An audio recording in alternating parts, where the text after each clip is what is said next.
August 1904. 90 degrees in the shade.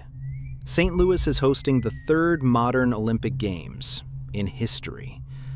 It was a time of great hopes, bold decisions, and a catastrophic misunderstanding of how the human body operates under extreme conditions.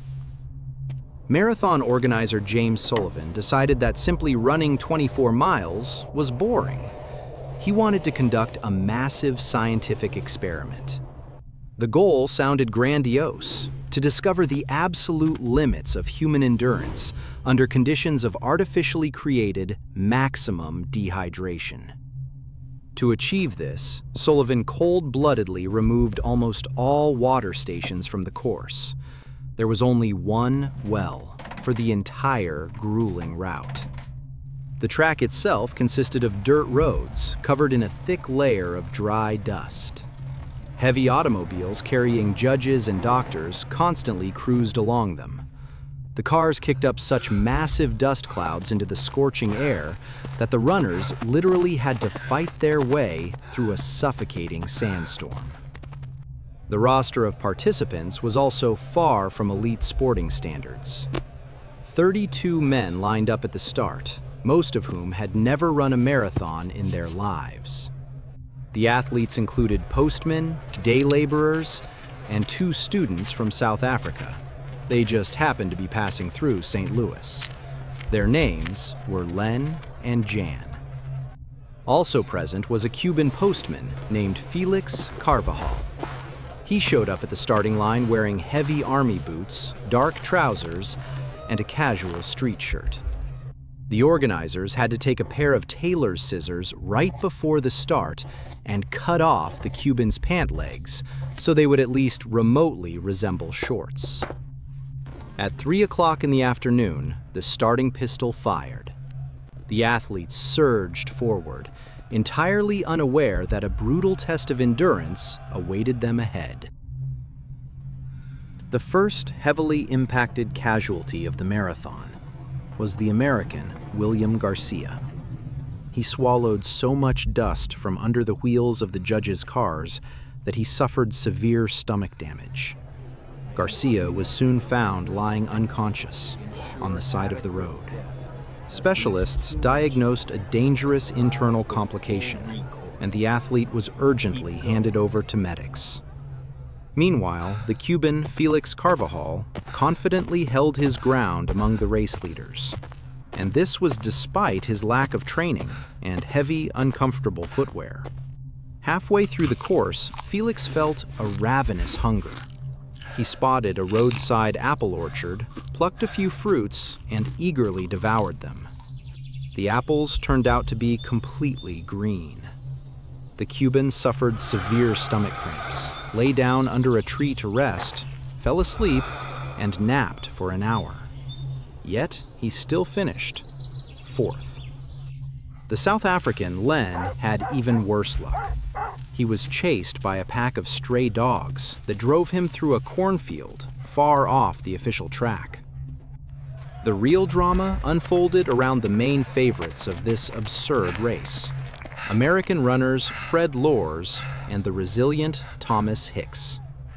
Fred Lors dropped out of the race at the 9-mile mark due to severe cramps. He flagged down a passing car and rode toward the finish line as an ordinary passenger. At the 19-mile mark, the car suddenly broke down. Lors, feeling completely rested, hopped out of the vehicle and jogged briskly into the stadium. The crowd roared with delight, welcoming the incredible champion. The U.S. President's daughter, Alice Roosevelt, was already preparing to award him the gold medal. Only at the very last moment did the organizers uncover the brazen deception. Lors claimed it was just an innocent joke, but he was still disqualified, in disgrace. While Lors was having fun at the stadium, the actual leader, Thomas Hicks, was at the absolute limit of his strength. His team decided to apply cutting-edge medical technology.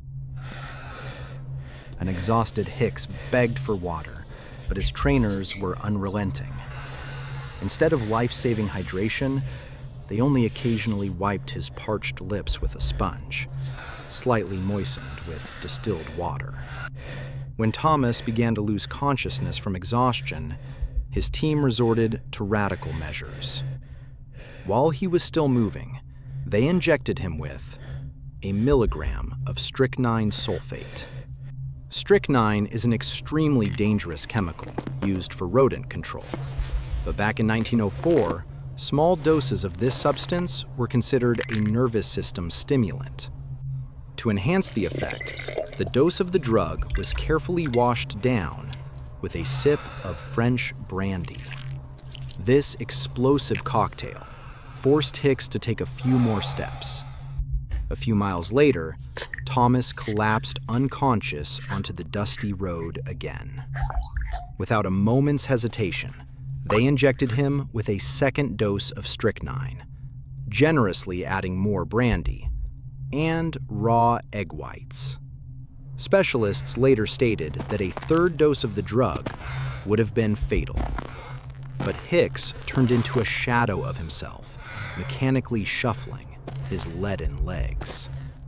For the last 2 miles of this insane marathon, he wasn't physically running anymore. He had completely lost touch with reality, was in a state of prostration, and was absolutely certain he still had a long way to go. Hicks didn't run into the stadium. He literally floated in on the arms of his trainers. They carried him above the ground while he weakly mimicked running motions in the air. The moment he crossed the finish line, he was officially declared the winner of the marathon. Hicks couldn't collect his medal and was immediately placed under strict medical observation. Out of 32 participants, only 14 men made it to the finish line.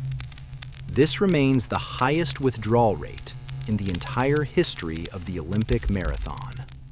Despite all this nightmare, the chief organizer, James Sullivan, was absolutely thrilled with the gathered medical data.